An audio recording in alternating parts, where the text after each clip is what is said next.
Brought to you by Telehelping, a virtual assistant staffing company for professionals.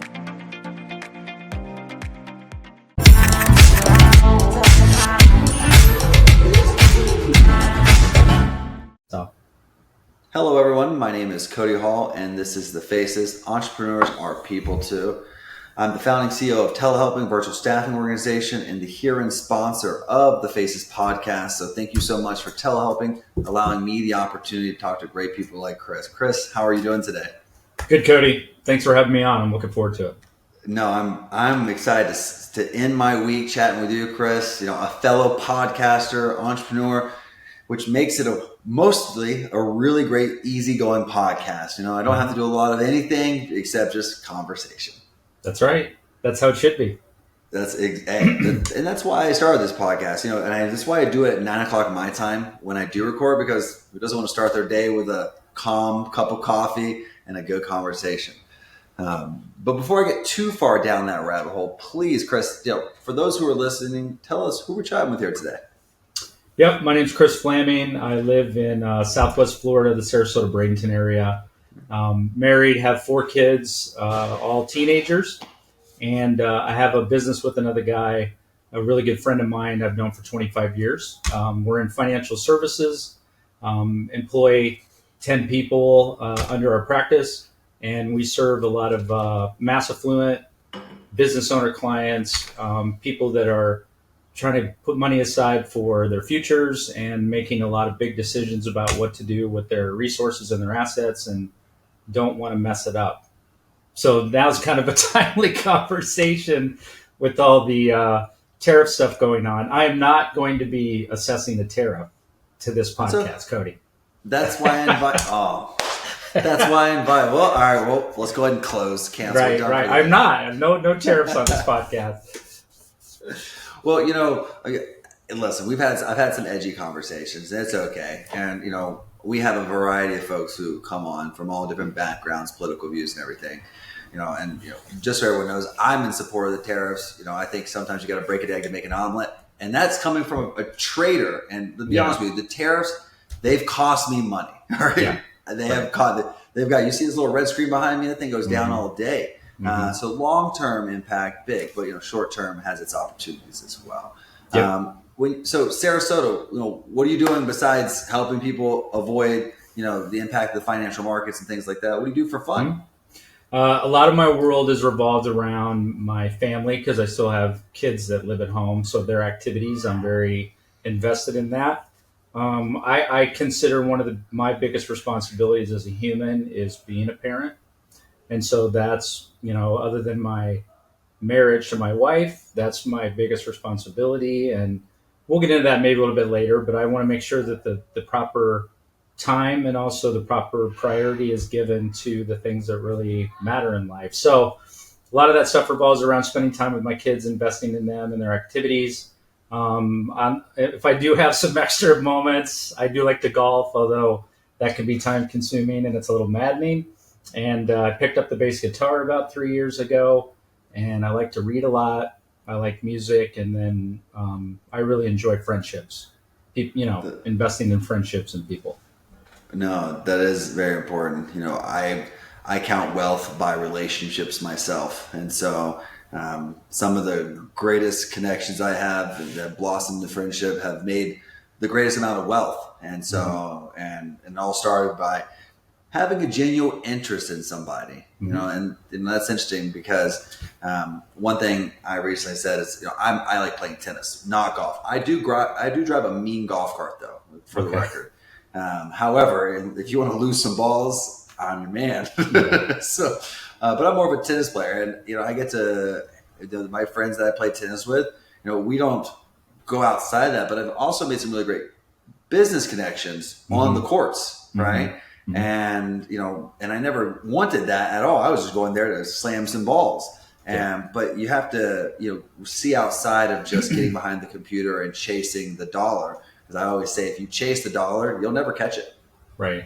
Yeah. And I think people can see through that. I think if you can take a genuine interest in others, if you can focus on them, if you want to learn about them, know more about them, and help them in any way that you can, there's an attraction to that. that's magnetic. And so that could lead into some conversations where people might want to take it beyond friendship into business areas. I think I found you just have to be clear with them, set some parameters. You don't want that to injure the relationship in any way if you step over that line into business. Because my first focus is that personal relationship I had with the person. I don't want it to be damaged in any way if we entered into a business relationship. And that, I think that's a great way to steer the conversation, because you've been working with the same gentleman for 25 years. Mm-hmm. Being that said, I'm sure you've had your moments where you've gone head to head in those. So it's not always rainbows and sunshines, but the relationship in the business has made it 25 years. That's incredible. Yeah, I don't know what the statistics are, Cody. I think they often will put those out talking about how many partnerships where you have multiple partners, how many of those break up or don't last. We like to say everything's fine until you start making a bunch of money. And then you kind of see, if it's going to stick or if you're going to stick with it or be able to get through those tough times. So we have a mutual respect. One of the things that we did when we started our business that was extremely helpful is we went through an exercise where we did some planning offsite for actually several weeks in different sessions. And we talked about expectations of each other, how much we would work, the commitment we would give, the capital we would put forward, how we best like to receive feedback. We also talked about all the different scenarios. Well, what if this goes wrong? What if this goes right? What if we're wildly successful? What if someone goes through a divorce? What if someone develops an addiction? Just talk through any possible outcome of things that could happen. And then how are we going to deal with those things? Hopefully they don't occur, although the wildly successful ones we do. But if the bad ones happen, how are we going to address those? Talk about stuff in advance, and then we're not responding emotionally in the moment. We've already got a framework for moving forward in those situations. No, I love that. And I can place myself in maybe a position that would need something like that. I have a partner and we have an equities company, and we're great so long as we both manage our books, right? We have our different books, we have our different approaches to the market, and they're different on purpose. However, sometimes he's jamming, sometimes I'm jamming, and sometimes they are the complete opposite of each other. And we have our moments where we do take time to travel. We've traded from Germany, Turkey, Mexico, right, Scottsdale, Arizona. And so we go to different places and we have offsite events with each other. But I think it would be healthy for us to do something like that, because when we do have disagreements, they are cataclysmic and they are very heated. And it's not that we could tear each other apart, because we have the way the bylaws are set up is that we would just go our separate ways with our own books. However, we wouldn't want that, because that's not what we set out in the relationship in the first place. We wanted it to grow into something much bigger. And so that's something maybe I should consider, even those out there listening, because it's too common. Yeah. And if everyone's in agreement that the overriding goal is that we're better together than we are separate, if everyone truly believes that, it's kind of like in a marriage, maybe if both people in a marriage believe that that union, the staying together, is the most important thing over all else, well, then you've got a good framework there when you have disruption or you have disagreements, that you can come back to that and say, remember, the most important thing is that we work through this and that this lasts and that we stay together. So you can kind of bring that over onto the business side and say, if they're both in agreement on that, then you can work through most things, even if you have to involve maybe another person, a mediator or somebody that helps you talk through that. But if you have partners or somebody that feels like, well, it depends on whether I'm happy right now, or whether the business is making money, or whether you're making me mad, or you said this thing to me that kind of annoyed me. When that resentment stuff sinks in and somebody thinks, oh, it's just easy, I'll just get out, then that can be really tough to sustain something like a business over a long run to be successfd. No, that's a great perspective. And I'd love to ask, why did you and your friend start this business? Why did you choose to do it with him versus doing it by yourself? It was kind of coincidence. we were both at the same financial services company together and met there. And then we developed a friendship. And then we talked about, well, would we actually be able to advance, would be able to make progress faster if we were together? It's pretty evident in our industry and our business that if you can have some scale, if you can get a support team in place, have multiple people rowing the boat, multiple advisors meeting with clients, taking on relationships, that you can grow at a much faster pace than if you're doing it as a solo practitioner.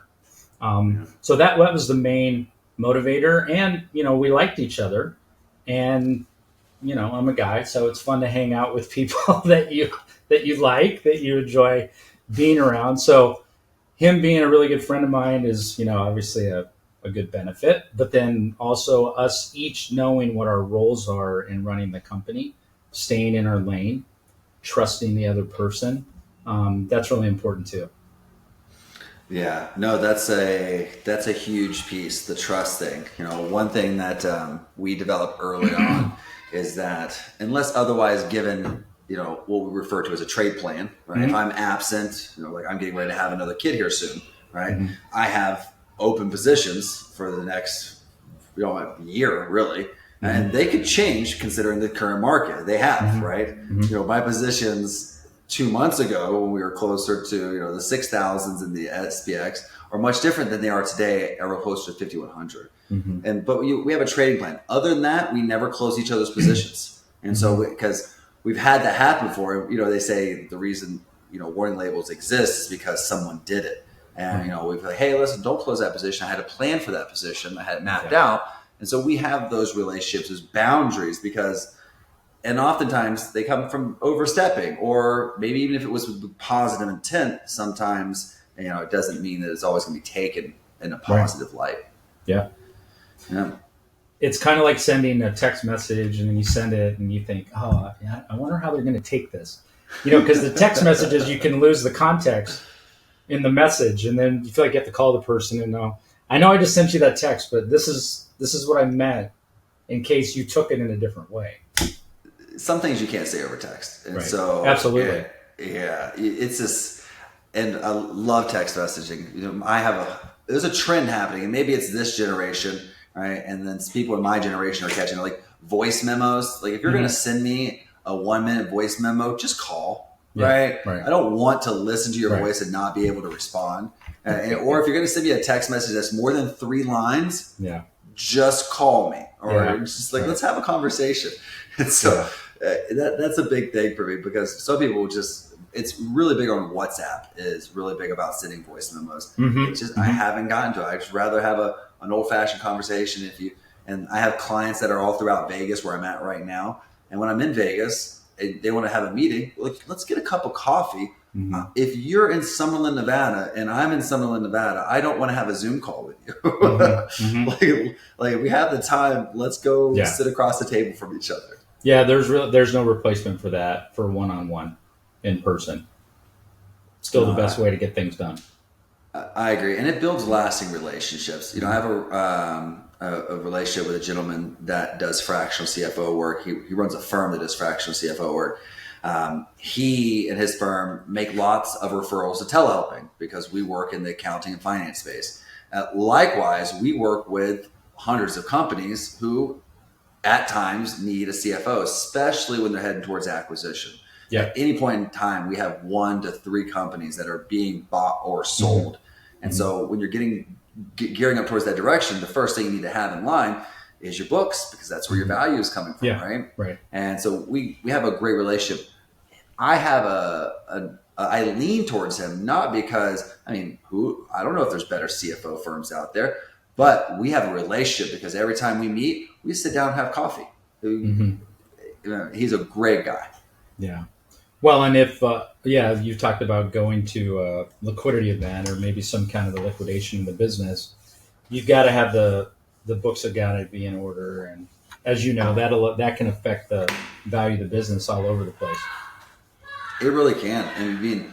One thing that, I always chat about with my team, and I'm sure, we talk value, you talk value to your team and clients, is, what are we doing today, even if it's not with a new client, to make the company more valuable, right? In that, because one day I will probably sell telehelping. That, I have a history of selling companies I make, and so it's likely that it's going to happen. And so I'm always thinking about, well, how do I make it worth more?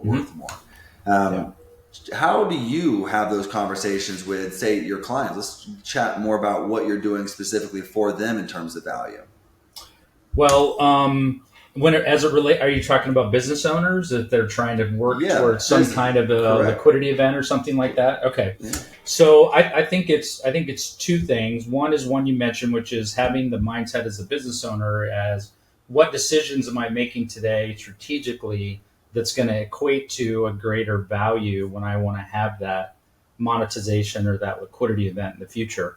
I think the second one is, which is really big, is having the employees understand that mindset. Okay, so every call you take, every service that you give to a client, everything that you're doing for each client, every dollar we might save in the business or every additional dollar that we might generate in revenue, what does that actually mean for the value of the company? Now, they might understand that conceptually, Cody, the employees, they might get that. Correct.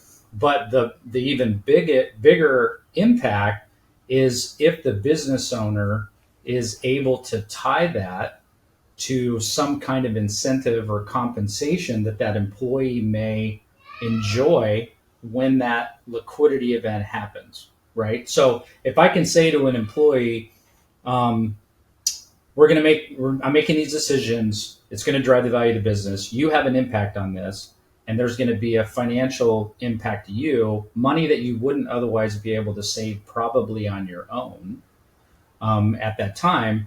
And they have an idea of what that looks like, and it's not too far in advance, then that can be a big driver of the employees thinking like a business owner, right? Now, I'm not saying every business owner has to incentivize all their employees.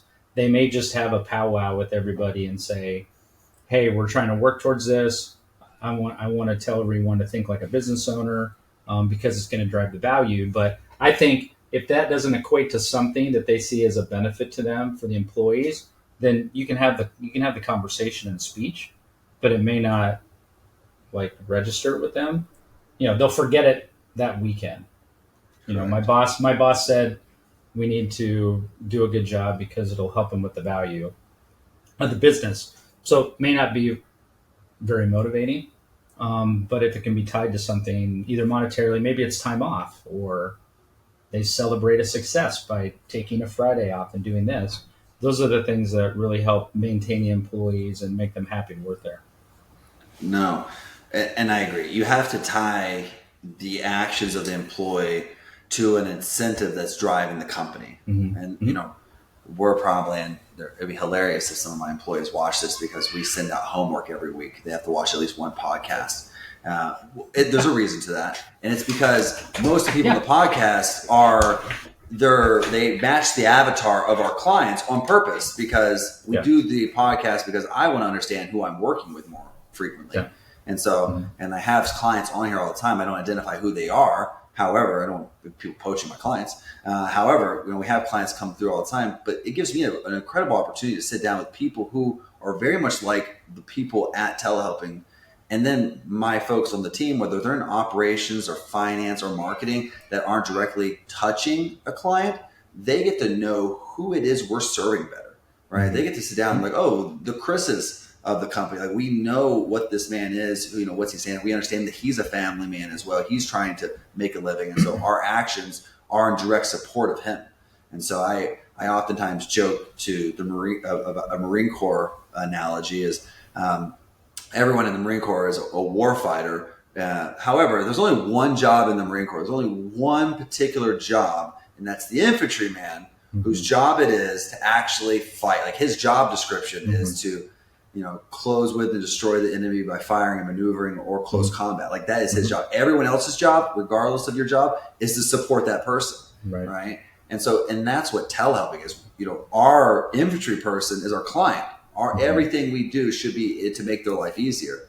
And so we have those conversations. And one thing that I'm getting ready to launch, and the reason I mention it, that it'd be fun if they watch this, is because we're doing a profit sharing pool this year. And so if we reach our growth goal, we have something in Mexico called Aguinaldo, which is a yearly cultural-based bonus at the end of every year. We call it the 13th month, right?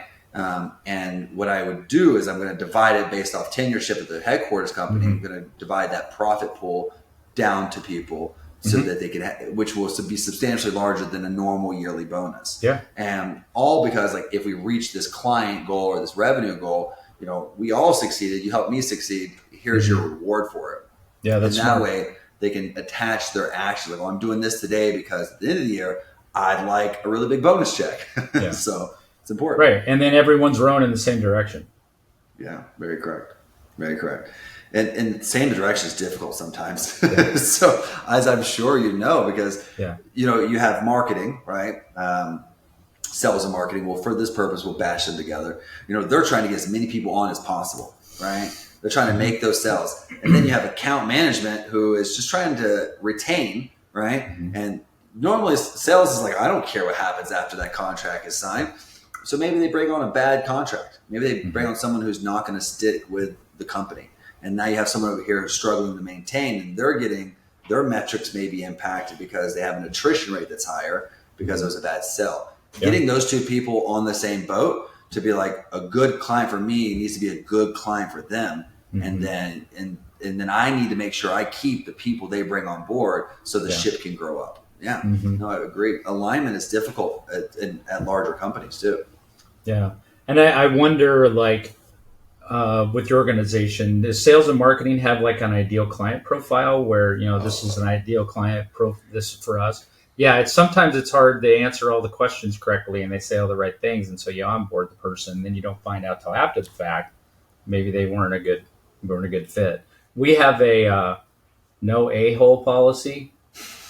That's what we have. So if it's a clear indication in the first 10 minutes of the first meeting that the person is not happy or they're difficult in ways, you know, that aren't PG for our program today, then it's probably not going to be a good long-term fit.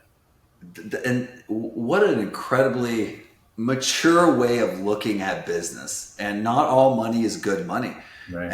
And I think that, you know, referencing my example, and, you know, it was an improperly placed incentive that caused the drive for bad clients. Because if you say, hey, sales guy, close this many deals, they're going for the close. They're not thinking beyond pulling the trigger. And we now have a no a-hole policy as well, because we know down to like the micro hair of who an ideal client is for us. You know, from revenue to class down to, you know, how they manage their business. We have them dialed in. If they don't fit those, they have to. We say at least two of the three elements need to be in place. If it's not two of the three elements, we don't take the person because they're going to become a heavy burden.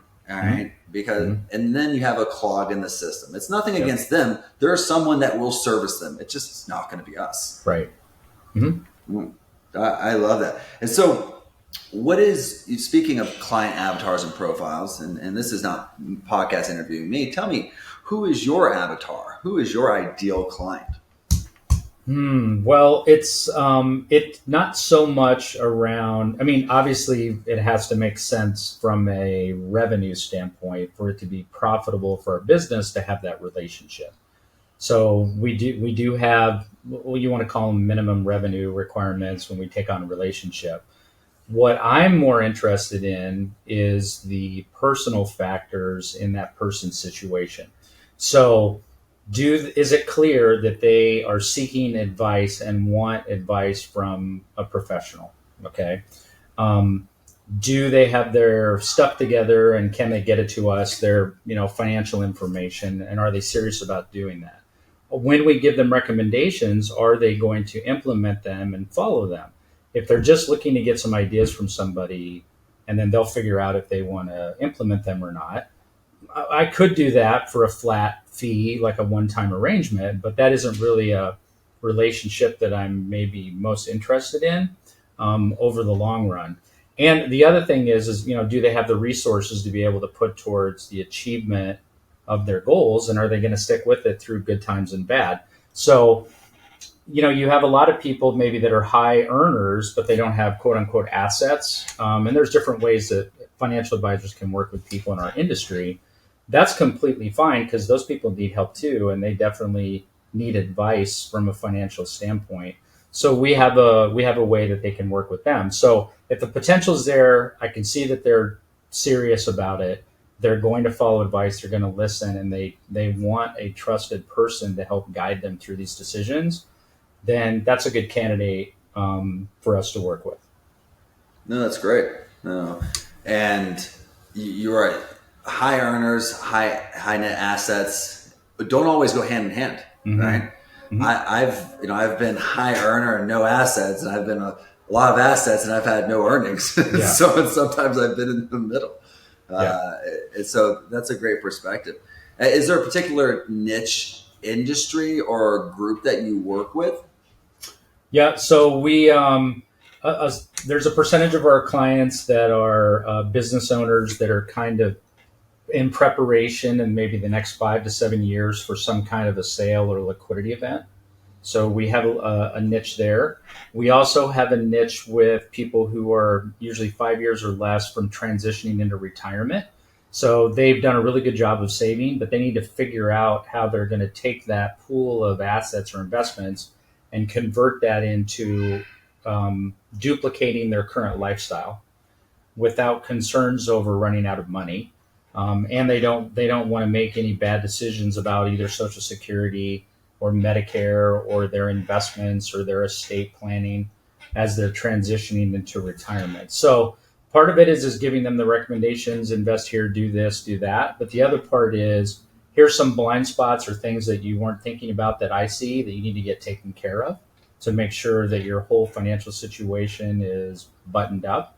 And then over your life, as you're faced with big decisions financially, then let's have a conversation about that. And I can give you my opinion because I know a lot about your personal situation. The other thing that we do is I always want to tie their big choices in life, whether they're financial or otherwise, to their values or what is important to them. So if I can have a conversation, which I try to do with all clients, about what their top values are, the most important things in their life, whether it's security or family or having money or charity, independence, honesty, could be anything. We try to identify those 3 to 5 top values in their life. And then we use those as a lens when they're making decisions. So when they come to me and say, Chris, I'm thinking about doing X, Y, or Z, it doesn't have to be financial. I said, okay, well, let's look at this. Is it in alignment with what you've told me before are your values or the things that are most important to you? If it's in alignment with that, then maybe it's probably a good choice and it's going to make you happy because it's lining up with what you said is important. If it's in contrast to that or it contradicts that, we need to take a step back because you're going to possibly have regret, or this could work out bad because it's contradicting, not in alignment with what you've told me is most important to you in your life. No, and those are very valid points. Sometimes what you want to do in business needs to be checked in with your core. Mm-hmm. You need to go back in on the inter side of you. And I think about that myself when I'm choosing projects and investments. My wife doesn't allow me to do more than 4 active projects. One's always telehelping. Telehelping is the money, isn't my money company, yeah. Right? It's my CEO role, right? And then, the other ones have to be, I do consulting work and I doesn't board seats and things like that don't count. But if I'm actively involved with it, it can be more than 4. And when I'm selecting those things, sometimes I get really excited about the gross money makers. Like you're like, yeah, that's going to be a money maker. But then I sit there and I'm like, well, it's going to make you a lot of money. Could make a lot of money, but is it me? Like, is this me? Like, is this what I do? And oftentimes I get pulled away from those money making decisions, right? Even though they probably would have been great, because of something internally that just doesn't align with me. And for those reasons, it saved me as well from not getting outside of my competency, from not distracting me from, say, telehelping, for example, which, it's great. But, also you have to do, as I say, you have to do what pays your salary. Even if you own the company, like being the sole owner of telehelping is important. I can make my own decisions, but as a fiduciary, you have to have to be smart about it. And so Mm-hmm. I agree. You have to align with the inside. And so, Well, and isn't it true that there's probably been lots of times in your life where you started to go down a certain path, and then there was all these little obstacles that kept getting in the way, right? This got correct. goofed up, that little snag, this little obstacle. I'm always thinking, is this a sign, right? It shouldn't be this hard to get from point A to point B, but it seems like it's really hard. So do I need to evaluate if this really is a good course of action? Because not that the universe is lining up. I don't really believe in that type of stuff, but those little indications might mean, it's not the right thing. And it's only experience too, Chris, that's going to help people understand what the difference is between something that requires work to be successful and something that just is hitting hurdles that may be your turnaround points. Mm-hmm. And so, and I've been on both sides of the fence. I'm like, oh, if I would just put a little bit of effort, that could have been me. I could have done that. Mm-hmm. Or the other side where, I force things into a round into a peg hole, and then, gotten lawsuits or lost money or something. I was involved in a venture years ago that, I was like, wow, this is going to be a great money maker. I was like, I'm going to make this happen. And it was very forced. And then turns out the company was illegitimate. It was doing illicit things. Oh, and wow. so, and you're like, oh, well, okay. So I could see now why it was so difficult to make it go in and happen. Yeah. And so those things come back and they give you references for later on. You're like, okay, is this just a difficult task, or is the universe, as you lightly put, is it telling me maybe go a different direction? Mm-hmm. Mm-hmm. No, it takes time, and I think that's a valuable thing for most of the folks who are our identified listeners, who are in the entrepreneur hustle style culture, as they say nowadays. You have to know what's a good effort and what may be a bad effort for you. And oftentimes, if you're putting yourself in a position, whether you're extended or you're putting yourself in a position that maybe if it doesn't succeed, I'm going to be upside down, then putting it all in black may not be the best choice for you. And I've seen it happen all the time. Know your risk, is as I always say in trading. Yeah. Put it on 00 and black. There you go. That way you're really rolling the dice. Yeah, that would be. Chris, to get back to the back end here, as we're writing down the podcast, talk to me about your podcast. You are a podcast host as well. Mm-hmm. Yeah, so it started out about 3 years ago, and in the first couple of years, what I was doing is I had interest in particular areas that I wanted to learn more about. And so in order to do that, I thought, well, I'll just interview a bunch of people that are in those particular industries.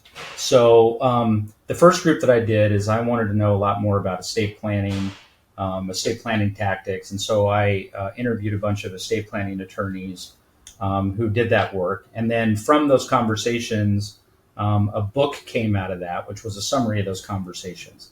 Then I did about a year of divorce topics. So I interviewed mediators and divorce attorneys and people that work in that industry, because I have, well, statistically, about half of the people that get married, the marriage doesn't last. And so I do have client situations where there is divorce. And so I wanted to learn more about that, do a deeper dive. So I did that for about a year, and then also had a book published from those conversations. And what we're doing now, which I really enjoy, is we have a couple other advisors besides my partner and I that are on our team that do a podcast with me every week. And right now we're going through what we consider to be the hottest topics or the top of mind topics for people when it comes to financial stuff. So we're actually doing a series for Henrys right now, which is the high earner, not rich yet. So the financial pitfalls for them.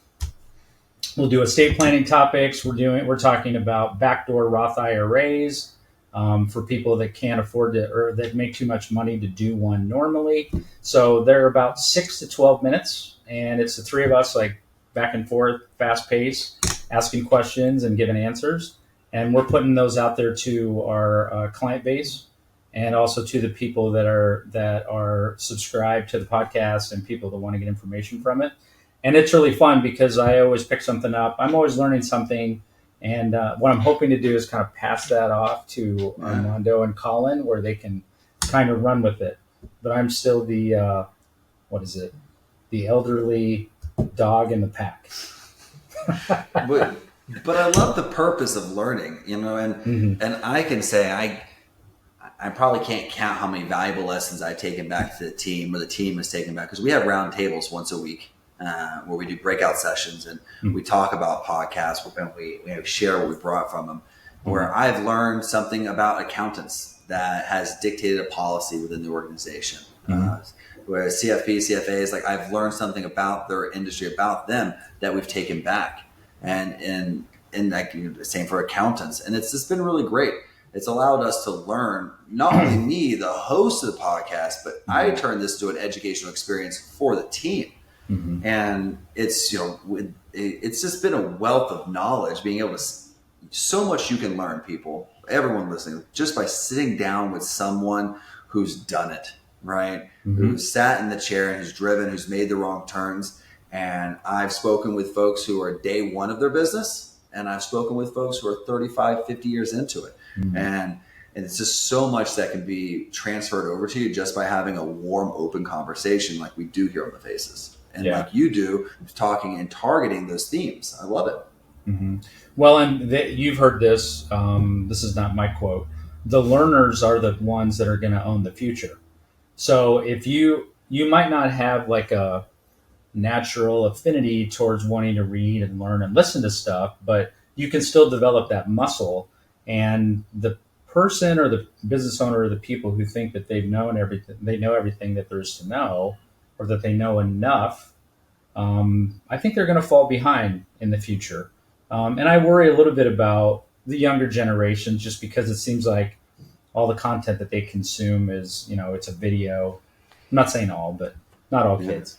It's a video, or I can just learn it on YouTube, which you can learn a lot of stuff on YouTube for sure, or ask, AI or something to give you the explanation. But I think there's something about having a conversation, about reading something, about being able to study something. I'm an avid reader. I learn stuff all the time that I use in conversations. It helps me in business. It helps me in personal relationships. So if you can be a lifelong learner, I think that's a big, big indicator of success. And you will fall behind if you don't. And it's just, you could be at the peak today. And what I always say is every day is a false summit, right? If you're ever hiking or mountain climbing, false summit is where there's actually two hills, but the silhouette looks as if it's one. And then on the other side of that, in the distance, there's a bigger hill. So every day is a false summit. You think you're at your peak. Don't worry, tomorrow, I promise you, there's a valley lurking around the corner. And that valley could be an opportunity, a deficit in your knowledge. And so, hats off to you, Chris. And I think my one last looming question is, as someone who does play tennis, and I'm gearing up my kids to be, active people as well, and I hope they love tennis because I love to, play with my sons. Do your kids and you share similar sports, or are they off onto the right somewhere? No, we've tried to attempt to have them be well-rounded. I told you I kind of had a musical background, and that's an important part of my life. I come from a family of kind of singers, musicians. So they play instruments. All four of my kids right now play competitive soccer. I did not play soccer, but I've really grown to like it a lot and enjoy watching them, and also watching soccer with them. But the one that my sons have adopted is, I mentioned I was a golfer, so they've taken golf lessons since they were little. And what's really been fun is now I can enjoy that with them. So we can do that together as a foursome. And my wife started taking golf lessons about 6 months ago. We're trying to figure out, what are we going to do together when the kids move out? We need to have a leisure activity that we both like. So that's kind of the one that we picked thus far. Anything I can do to spend an extended amount of time with them, without a phone, in nature, just us, being quiet, having conversations. I mean, how often do we get to do that stuff with the people that are important in our lives? You have to be intentional about it. And those are the moments that I really enjoy. No, I love that, Chris. I have been fortunate enough to learn that at a very young age. And so I never thought I was going to be a father. When I became one, I was like, man, one day I'm going to make that my primary focus. And when I had my first kid, it was great. I have my bonus daughter. She's awesome. And, when I took on being a dad to her before I even had my own first son, it was something that I tried really, really hard at. And the worst part is I have never tried at something so hard that I've failed at so much. Because normally when I do something, I do it well. And it's so frustrating to screw up so much at being a parent. Yes. Yeah, it is. And my daughter, I have one daughter, she's 13. She's Chinese. We adopted her when she was 2.5. And for probably the first 3 or 4 years that she lived with us, she really didn't want to have much to do with me. It's not that she disliked me or, we had a bad relationship. She was very attached to my wife. She didn't have a lot of history of interaction with adult males at all prior to her being adopted. And so I would often tell my wife, I'm like, this is the hardest that I've ever had to work to get a girl to like me. And it's my own daughter. But she's come around and we're cool now. We're good. I love her to death. Well, Chris, I appreciate you so much for jumping on here today. What a wonderful conversation, and I appreciate your insight and perspective. And for those out there, if they want to get in contact with you, what would be the best way to connect with you, Chris? Yeah, probably email would be the best. Flammang at LPF Advisors, or another easy way, we've got a contact tab on our website, which is LPF Larry Paul Frank advisors.com. I appreciate you having me on, Cody. This is really fun. No, thank you, Chris. Have a great rest of your day. Enjoy the weekend. All right, you too, man. This video was brought to you by our official sponsor, Telehelping. Need support for your business? Telehelping connects you with top-tier remote staff to help you streamline operations and fuel growth. Go to telehelping.com and get started today.